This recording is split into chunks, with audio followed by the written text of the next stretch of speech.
morceaux africains. Ah, ils écrivent. Oui. Eh? Si, voilà pourquoi. Wahalka.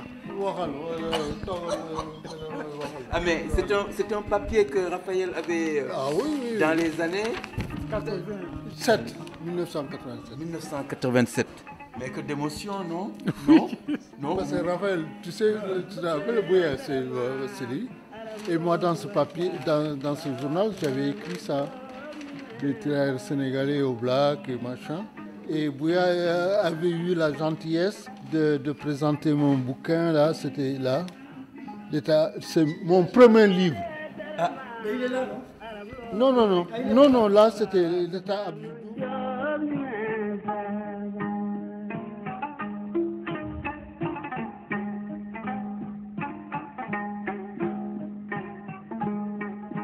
Avec Bouya tout à l'heure, Oui. il nous a décrit un peu l'état d'esprit des années 80, 80-90, comment voilà, un groupe de jeunes cultivés est arrivé à présenter une nouveauté engagée, pour présenter une nouveauté artistique dans le paysage bordelais.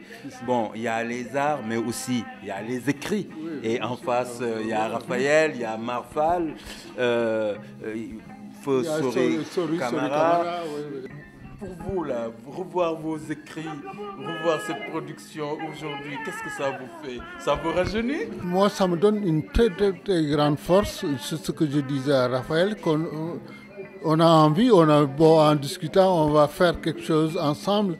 Et Raphaël vient de me dire que ce serait bien qu'il y ait une partie de la prochaine publication où il y aurait des témoignages, dont le témoignage de Moussa Diop, quoi. C'est vrai ou pas? Présence de Ben au bord de la lune. Voilà.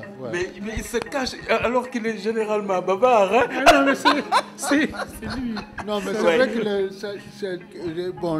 quand j'ai eu l'opportunité de réunir Raphaël Lucas, Sori Camara, Modi Galanfal, Dominique Deblaine, David De Souza,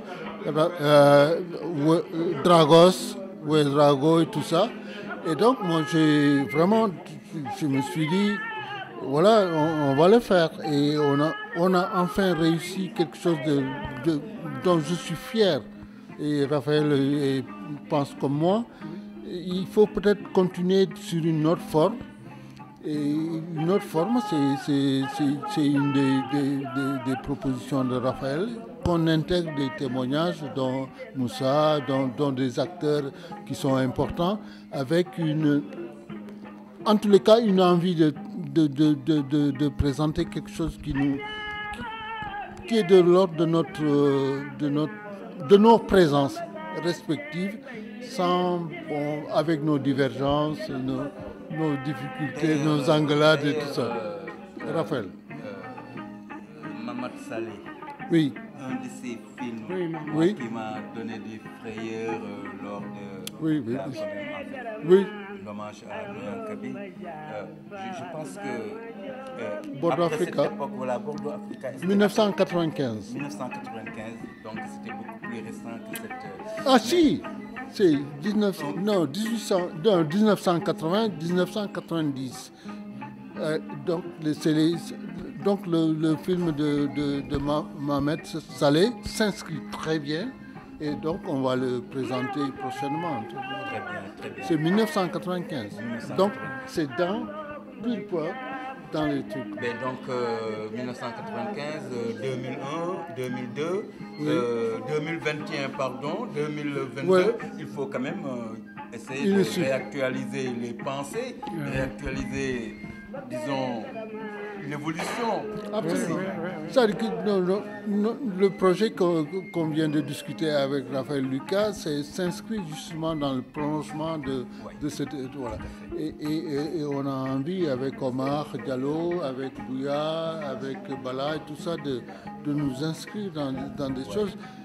Parce que la collecte que l'on a faite là, elle n'est pas achevée. On continue et on inscrit avec nos singularités, nos différences, nos présences respectives dans ce monde. Voilà.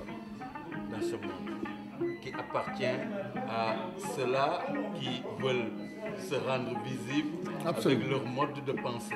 Ben, continuer à occuper les backstage et contribuer à notre oubli. Absolument.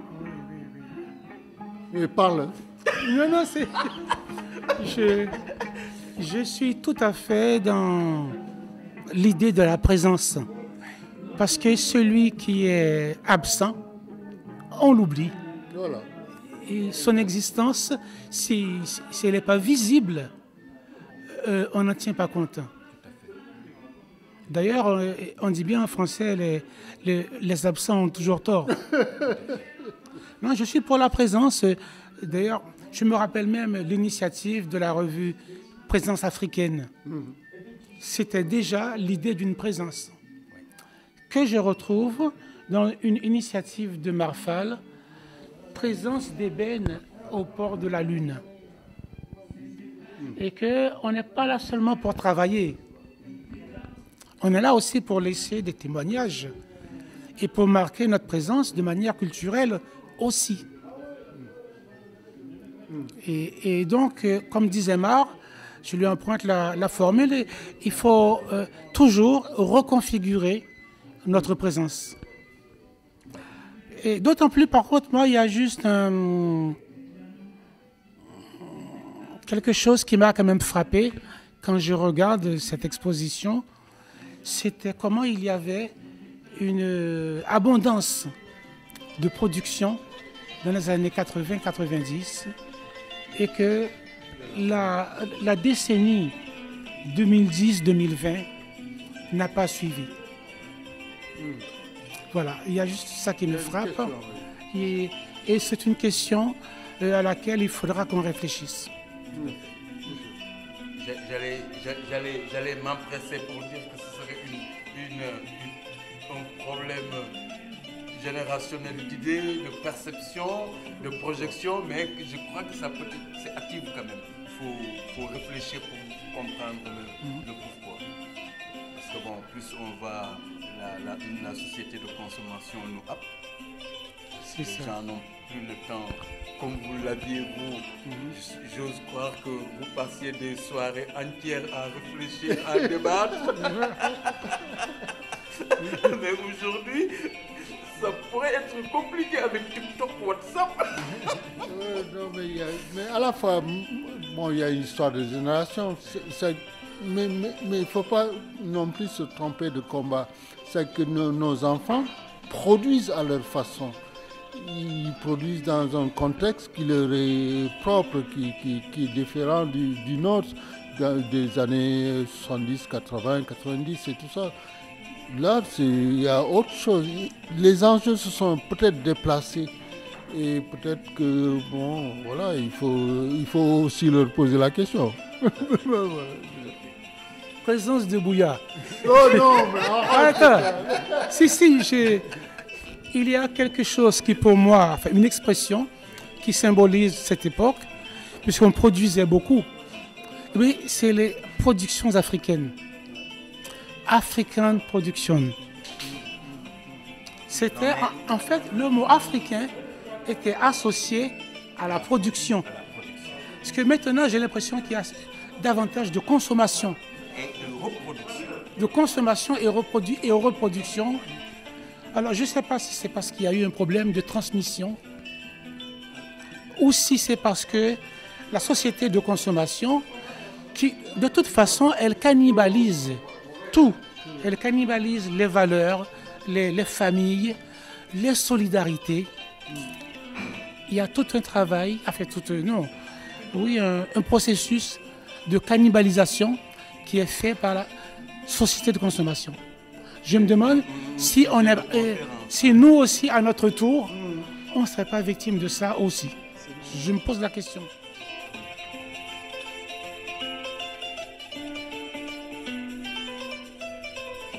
Vous avez dépossédé de quelque chose quand même. Ouais. Il faut reprendre le combat. Dans ces années de production africaine, un autre événement qui m'avait marqué par sa durée, c'était le marché africain de Pessac. qui a duré 27 ans. Et ça, c'était un véritable événement local. Il y avait du cinéma, il y avait des concerts, il y avait le marché, il y avait des enfants qui apprenaient des danses africaines, des cours de danse africaine pour enfants. Et ça, c'est parce qu'il y a eu un maire qui a été élu à Pessac et qui a effacé 27 ans de production africaine à Pessac. Qui était une richesse commune. C'est une richesse commune. À la mémoire de Pessac. Ouais.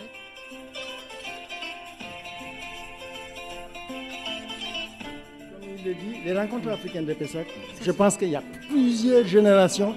Et nous, nous on le sait avec nos enfants. Et si tu regardes dans les photos de famille, tu vois, il y a toujours un moment où il y a une année, tu vois ce marché. Et ça, je veux dire que c'était un rendez-vous. Et bien, tous les gens y allaient, quoi. Alors donc c'était voilà, je veux dire, c'était franchement magique. Mais malheureusement, comme ça s'est arrêté parce que.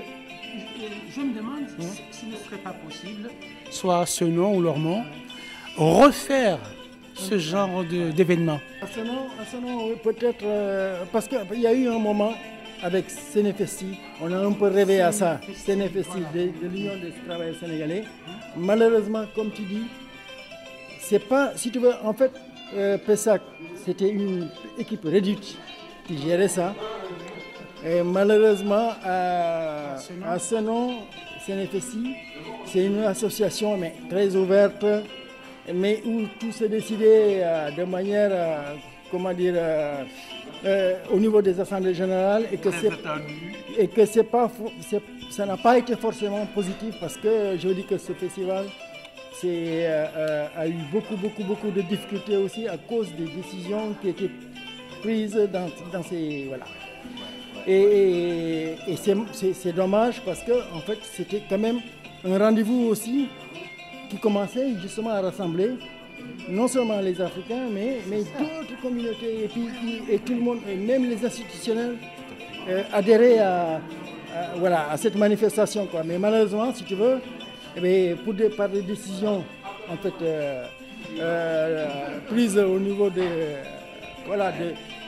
je sais pas, de l'association en fait, hein,